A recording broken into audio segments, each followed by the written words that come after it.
QPR head into the international break in the playoff places for the first time since December 2022, after second half goals from Richard Kone and Ashton Gate favourite Paul Smyth cancelled out Bristol City's Emil Riis opener. Rangers' first comeback of the season marks a return to winning ways after back-to-back draws against Sheffield Wednesday and Oxford United, with a now 6-game unbeaten run lifting them into 6th. I'm Kone, aka Hoopser. I make QPR match previews, reactions, interviews and features, and in this match reaction I'm going to be breaking down all of the key moments from Bristol City 1, QPR 2. If you're new to the channel, don't forget to hit like and subscribe, and if you're a long time viewer, make sure you stick around to the end for a bit of news on how else you can support the channel going forwards. After Julian Stéphan's 5 midweek changes at home to Oxford, 6 in Bristol brought his selection back to the more regular starting lineup we've become familiar with Liam Morrison, Nicholas Madsen, Jonathan Varane, Koki Saito and Romain Borrell returning to the starting lineup in place of a suspended Amadou Mbengue, Sam Field, Isaac Hayden, Harvey Vale and Mickey Frey respectively. The surprise 6th switch was Escudina in for Riis Norrington Davies, with the Sheffield United loanee picking up a midweek knock.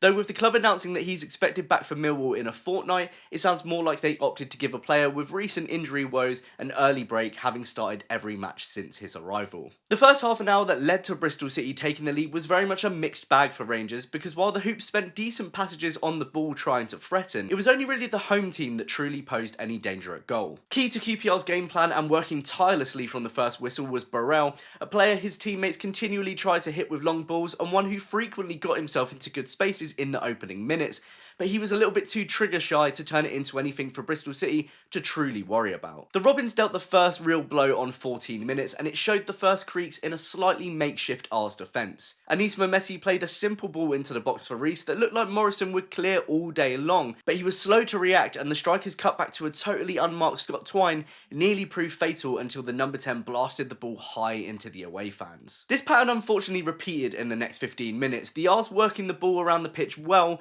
but really unable to find a spark, much like at Loftus Road on Wednesday, and on 32 minutes they were punished for their indecision and another defensive lapse in concentration. In fairness, I still have no idea whether this goal should have actually stood, because when Mark Sykes was played in behind Escudina to cross into the box, his deep delivery looked so like it had gone out for a goal kick that the entire away end jeered and our backline stopped playing, only for Nito Borges to send a great ball back in for Riis to head home unopposed. That's not me making an excuse for a complete Rangers switch off, because you surely have to play to the whistle, but if you watch it back, even Sykes himself appears to lower his head in disappointment at the ball that he played. It was a sucker punch that QPR had very little reply to in the first half. Dembele, really quite blessed to be starting again after an ineffectual midweek display, sent a smart Kone tee up in the box painfully off target a few minutes later, before giving Bristol City the chance to double their lead on the stroke of half time. His lazy miss-hit back pass to Riis smoked out by Madsen, before Varane's failed clearance saw Zach Viner shoot well wide himself. For the first 20 minutes of the second half, that didn't look much like changing, the Rs huffing and puffing but unable to find any real quality in the box. That was, of course, until Stéphan's double substitution of Paul Smyth for Dembele and Vale for Saito on 65 minutes, the duo having an instant impact, with Rangers levelling just a minute after they entered the pitch. It started with Smith's long throw causing the home side problems in the box,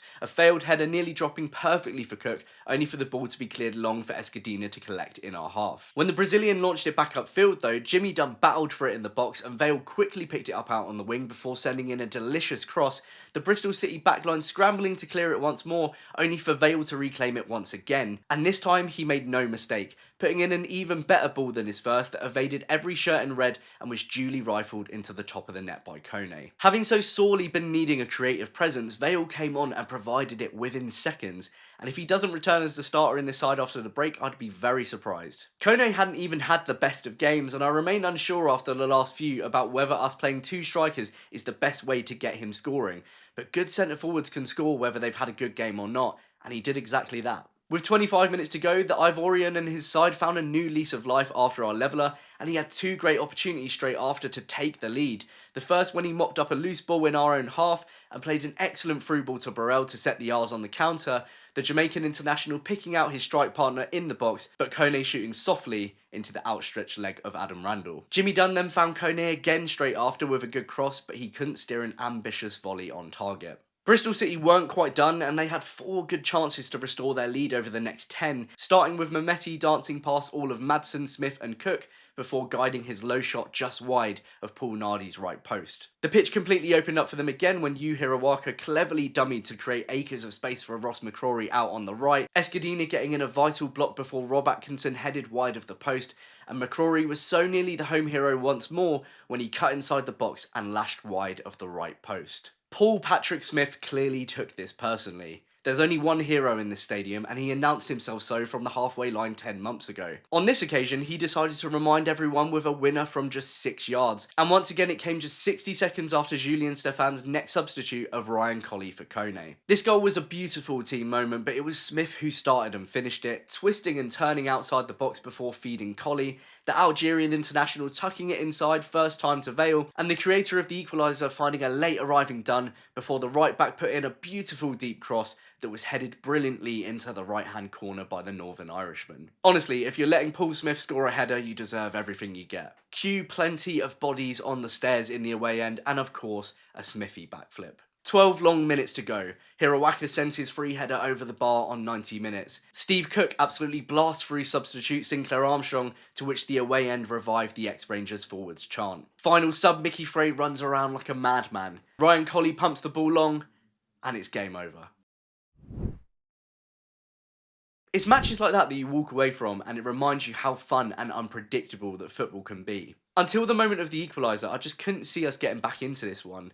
And then 3 subs later, you're coming away with all 3 points. QPR weren't perfect, but they found a way back, and in games like that, that's really all that matters. You have to give massive credit to Stéphan. I hate to keep going back to Coventry, but the turnaround since then has been remarkable. 9 games into last season, Rangers had just 7 points and 1 win, a tally already more than doubled by the Frenchman, his 4 wins not matched until the 11th of December. He of course called for his players to stay humble in the post-match, a sensible call that tells me that he clearly does have a quick grasp of what this club can be like. But he's a quick learner, there's a unity and a depth to this squad we haven't seen in many years, and maybe, just maybe, things might look a little bit different this season after an exceptionally bright start. Now, before I wrap up, just a quick one. I'm often asked by people how they can support what I do on this channel, and so I wanted to let you know that I've finally set up a Patreon. If you don't know what Patreon is, it's essentially a website where you can support creators with a small monthly subscription in return for some extra perks. All of my regular match previews, reactions, interviews, and features on YouTube, Spotify, and Apple is and always will remain completely free. But if you enjoy what I do and you want to help me support in the running of the channel, is sadly not my day job, as lovely as that would be, then subscribing to my Patreon is the best way you can do so. There's a few different tiers with different perks depending on which one you choose.